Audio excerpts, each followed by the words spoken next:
Nobody warns you that surviving certain chapters of life quietly changes the architecture of your mind. Not in the way a diploma changes it, not in the way a therapy session changes it. Something deeper, something that rewires how you see people, how you sense danger, how you carry yourself when the world turns unstable. There's a name for what that wiring produces, and if you've never heard it before, this might be the most important video you watch today. Cognitive researchers studying adverse childhood environments have documented a consistent pattern. The brain doesn't just absorb difficulty, it builds around it. Like a tree that grows stronger on one side from wind pressure, minds shaped by emotional complexity develop capabilities that never emerge in stable, predictable conditions. Scientists call this post-traumatic growth intelligence, a cluster of cognitive and emotional abilities that form not in spite of hardship, but directly because of it. Here are 6 signs you carry it. First sign: most people listen to words. You listen to the space around them, the slight hesitation before someone answers, the way a laugh doesn't quite reach someone's eyes, the specific subject a person keeps circling without naming directly. This isn't a skill you practiced, it was built through necessity. When the emotional environment of your early life was unpredictable, your brain learned to gather information from every channel available: tone, pace, posture, silence. Neuroscientists call this multimodal social processing. Your nervous system became a precision instrument tuned to the frequencies most people never bother learning to hear. The result is that deception rarely works for you for long. Manipulation loses its grip faster, and when someone says, "I'm fine," you already know they're not. You've known since the second they walked in. Second sign: when other people freeze, you accelerate. When a situation unravels, a crisis, a conflict, a sudden change of plan, something in you settles, a quiet sharpness rises. You begin moving while others are still processing what just happened. This is one of the most counterintuitive signatures of traumatic intelligence. Prolonged early exposure to high-stress environments doesn't just build tolerance to stress, it recalibrates your baseline. Psychologists describe this as stress inoculation, where repeated activation of the stress response system at manageable intensities gradually builds a more efficient, regulated reaction over time. You don't perform well under pressure. You were forged by it. The difference matters. Third sign: there's a weight you sometimes feel that doesn't belong to you. You walk into a room and something transfers: the quiet tension between two people, the grief someone is trying to suppress, the anxiety a colleague is performing confidence over. You absorb it before it's spoken, often before the person carrying it has named it themselves.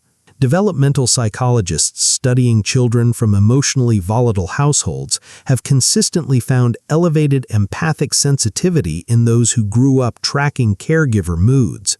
When emotional attunement became a survival strategy early on, the brain overdevelops the neural circuits responsible for reading and mirroring others' internal states. What emerges is not weakness. It's an advanced social intelligence that most people spend years in therapy trying to develop and still never quite reach. Fourth sign: you don't wait to be told you're capable. You don't need the room's approval to make a decision or the group's consensus to take a direction. Somewhere along the way, you learn to trust your own read of a situation, not from arrogance, but from experience. You've had to figure things out alone enough times that self-reliance stopped being a choice and became a reflex. Attachment researchers describe this pattern as autonomous self-regulation, the internalized belief that external support is unreliable enough that internal resourcefulness must become the primary operating system. The brain quite literally stops looking outward for validation and builds its own internal compass instead. This is why people often describe you as unusually grounded.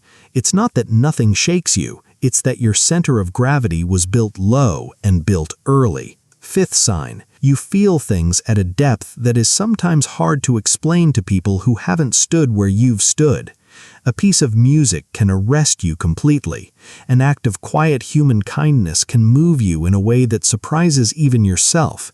And injustice, real injustice, doesn't just bother you, it lives in you somewhere.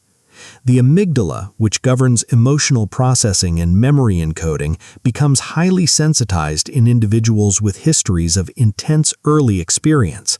The practical outcome is a broader dynamic range of feeling, not instability, but depth. You experience more of the emotional spectrum than most people ever access. The same sensitivity that sometimes exhausts you is the same one that makes you extraordinary at recognizing what matters and what doesn't. Most people spend a lifetime learning that distinction. You came in already knowing. Sixth sign, you don't hand yourself over easily. New relationships, no matter how promising, pass through a long, quiet evaluation before you give them real access to you. People sometimes read this as coldness or distance. It isn't. It's discernment.